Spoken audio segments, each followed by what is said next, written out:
बिस्मिल्लाहिर्रहमानिर्रहीम। नाज़रीन अस्सलाम वालेकुम। मैं हूँ आपका मेज़बान साबिर शाकिर वफाकी दारुल हुकूम इस्लामाबाद से कुछ ताज़ा तरीन ख़बरें और ख़बरों का ताल्लुक़ है जो तहरीक अदम एतमाद इस वक्त चल रही है उसमें बड़े ही टर्निंग पॉइंट्स आए हैं और ऐसे इंकशाफ़ात और ऐसी बातें सामने आ रही हैं कि अब वज़ीर आज़म इमरान ख़ान कोई बड़ा कदम उठाने जा रहे हैं और वज़ीर आज़म इमरान ख़ान इस बारे में फ़ैसला कर चुके हैं और बहुत ही सख्त फ़ैसले उन्होंने किए हैं। 3-4 बातें बड़ी क्लियर हैं। उन्होंने एक अहम इजलास बुलाया, उस इजलास में वफाकी वज़रा और अटॉर्नी जनरल थे। उसमें उन्होंने मुख्तलिफ़ वज़रा को टास्क दिया है, वो भी ज़रा मैं आपको डिटेल से बताता हूँ। और वज़ीर आज़म इमरान ख़ान करने क्या जा रहे हैं।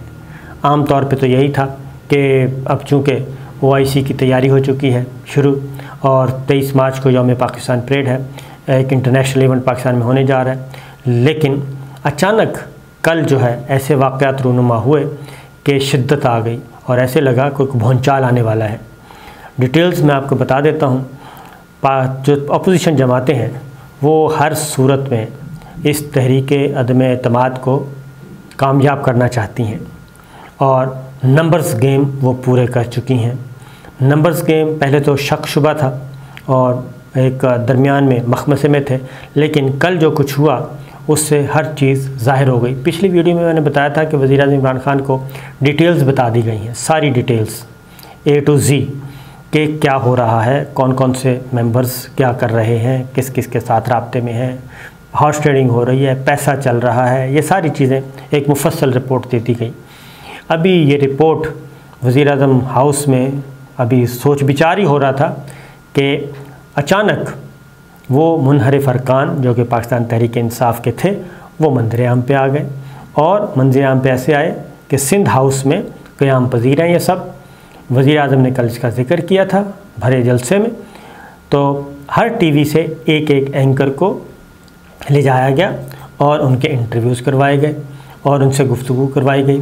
तासुर ये देना मकसूद था कि ये तो अपनी मर्ज़ी से बैठे हैं और कोई मसला नहीं है। उन अरकान ने भी कहा क्योंकि पार्लियामेंट लॉजेस में पुलिस ऑपरेशन कर चुकी है, MNAs को गिरफ़्तार कर चुकी है, मार पीट चुकी है, इसलिए हम उस खौफ की वजह से सिंध हाउस में मुकीम हैं और हम यहाँ पे ज़्यादा महफूज तसव्वुर कर रहे हैं।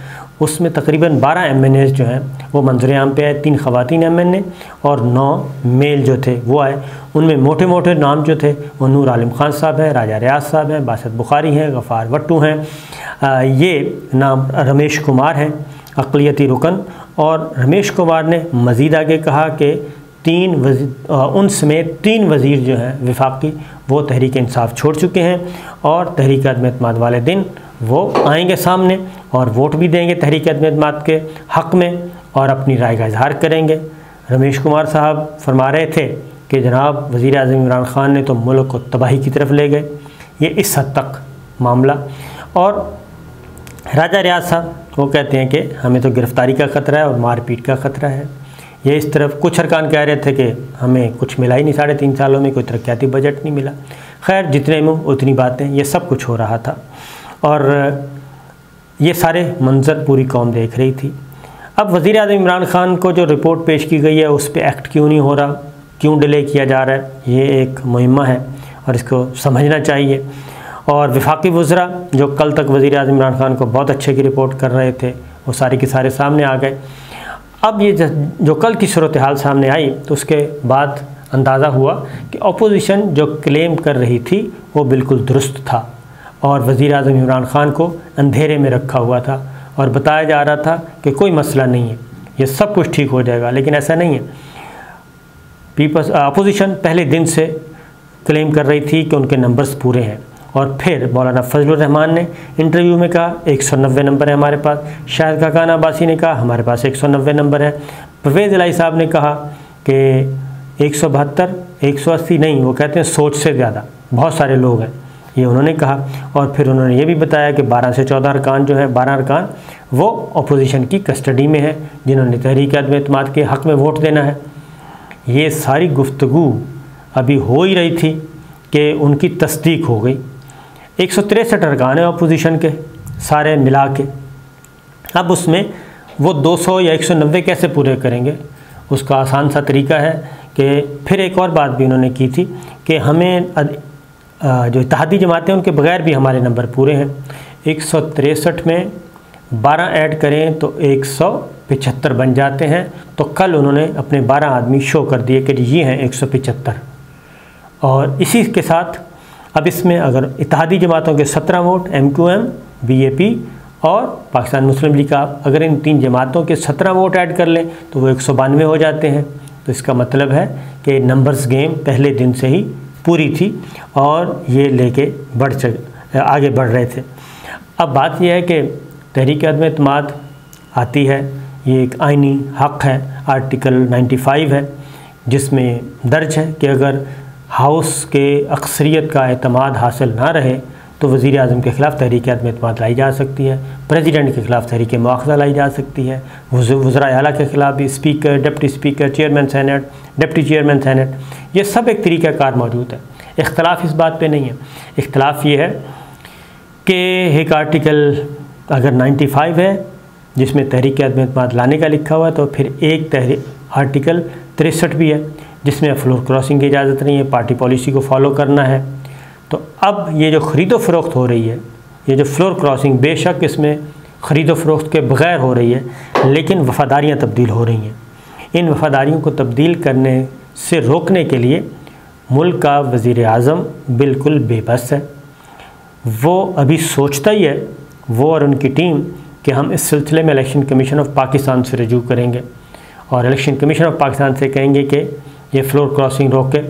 लेकिन अगले ही लम्हे इलेक्शन कमीशन ऑफ पाकिस्तान की तरफ से एक वजाहती बयान आ जाता है कि भाई इससे हमारा कोई ताल्लुक़ नहीं है, ये एतमाद का वोट हो, तहरीक-ए-अदम-ए-इत्तेमाद हो, वज़ीर आज़म का चुनाव हो, ये सारे का सारा काम स्पीकर प्रिजाइडिंग ऑफिसर होते हैं, उन्होंने करना होता है।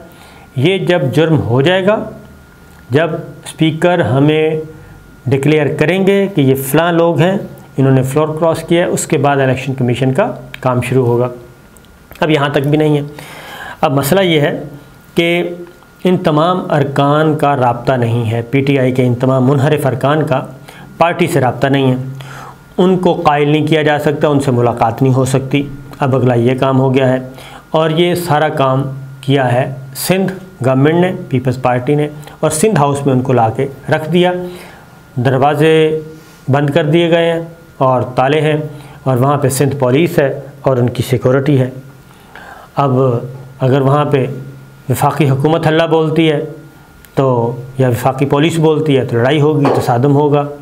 उधर से वो भी फोर्स है, सिंध पुलिस जो है वो भी एक सिक्योरिटी फोर्स में आती है, इधर से इस्लामाबाद पुलिस है, दोनों रेंजर्स, FC, हर दो सूरतों में ये लड़ाई बढ़ने का अंदेशा है। एंकर्स जा सकते हैं लेकिन पाकिस्तान तहरीक इंसाफ के जो रहनुमा हैं वो नहीं जा सकते। ये हो रहा है।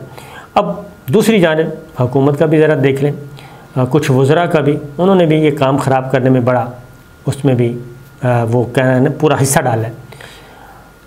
अब तहरीक-ए-अदम-ए-इत्तेमाद पे अभी वोटिंग होनी है, लोगों से बातचीत करनी है, पता भी है कि ये नाराज़ अरकान हैं, इनके गिले शिकवे हैं, कोई तरीन ग्रुप है, कोई अलीम ग्रुप है, कोई कुछ है, लेकिन इसके बावजूद वज़रा ने भी अपने पूरे ज़हर आलूद गुफ्तगू की और खच्चर भी कहा, गधे भी कहा, जानवर भी कहा, सब कुछ कहा।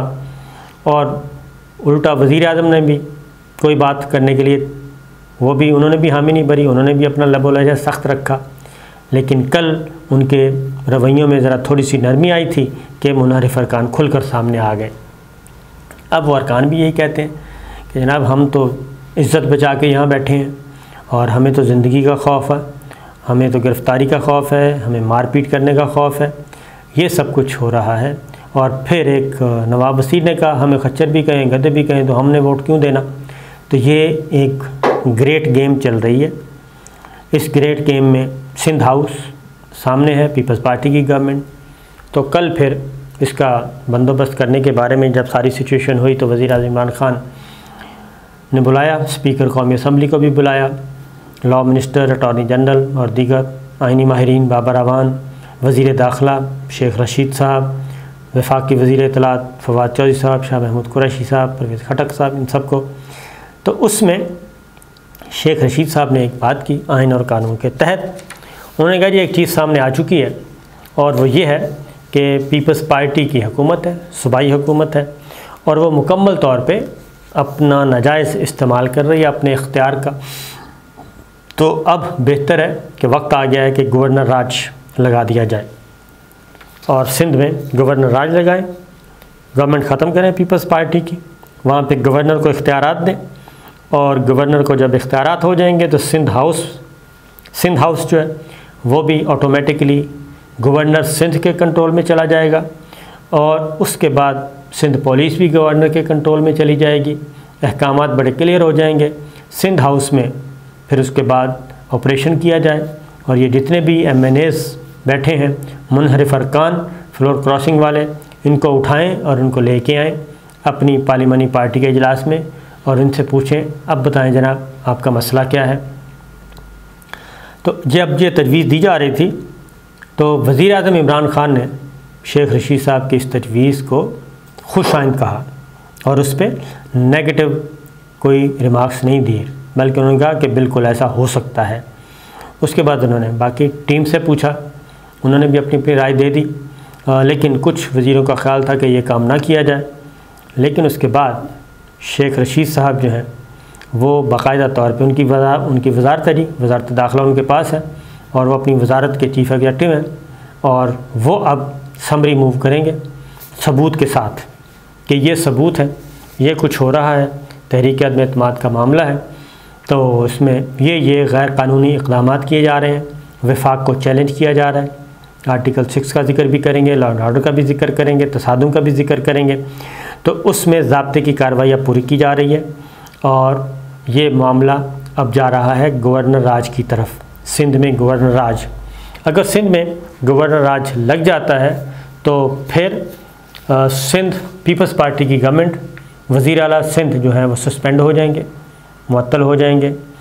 सूबाई असम्बली बरकरार रहेगी लेकिन सूबाई हुकूमत, वज़ीर आला सिंध और उनकी काबीना ये मुअत्तल हो जाते हैं जी और ये नॉन फंक्शनल हो जाते हैं। गवर्नर सिंध फिर सूरत हाल को संभालता है और वो चीफ़ एग्जीक्यूटिव बन जाता है सूबे का और वो मामला चलाएगा।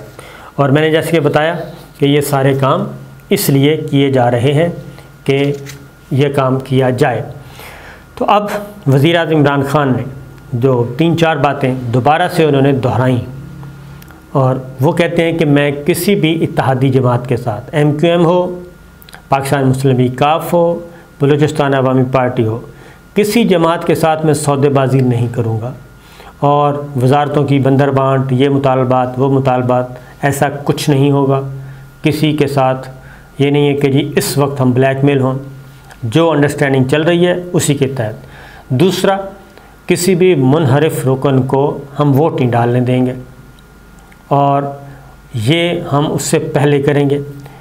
अब उसमें मसला है कि ये ऑर्डिनेंस इस पे आ नहीं सकता क्योंकि इस पे भी सोचा गया कि मुनहरिफ अरकान जो हो जाते हैं उनको वोट डालने से ही रोका जाए। उसमें अब आर्टिकल जो आइन में, ये आइन के आर्टिकल्स हैं और एक्ट ऑफ पार्लियामेंट हो तो उस पर तो ऑर्डिनेंस आ सकता है, लेकिन आइन में तरमीम का जब मामला हो तो उसमें ऑर्डिनेंस नहीं आ सकता, इसमें ऑर्डिनेंस जारी नहीं हो सकता। अब इसका कोई वाया मीडिया तलाश किया जा रहा है कि किसी भी तरीके से वो अरकान ना डाल सकें वोट, और अगर वो वोट नहीं डालते इत्तेहादी जमातें खुलकर सामने आएँ, इधर हैं या उधर हैं उनका भी पता चल जाएगा। तो अब देखते हैं क्या होता है, क्योंकि पहला टीका पीपल्स पार्टी को लगने जा रहा है और अगर ये होता है तो मामलात काफ़ी ख़राब हो सकते हैं।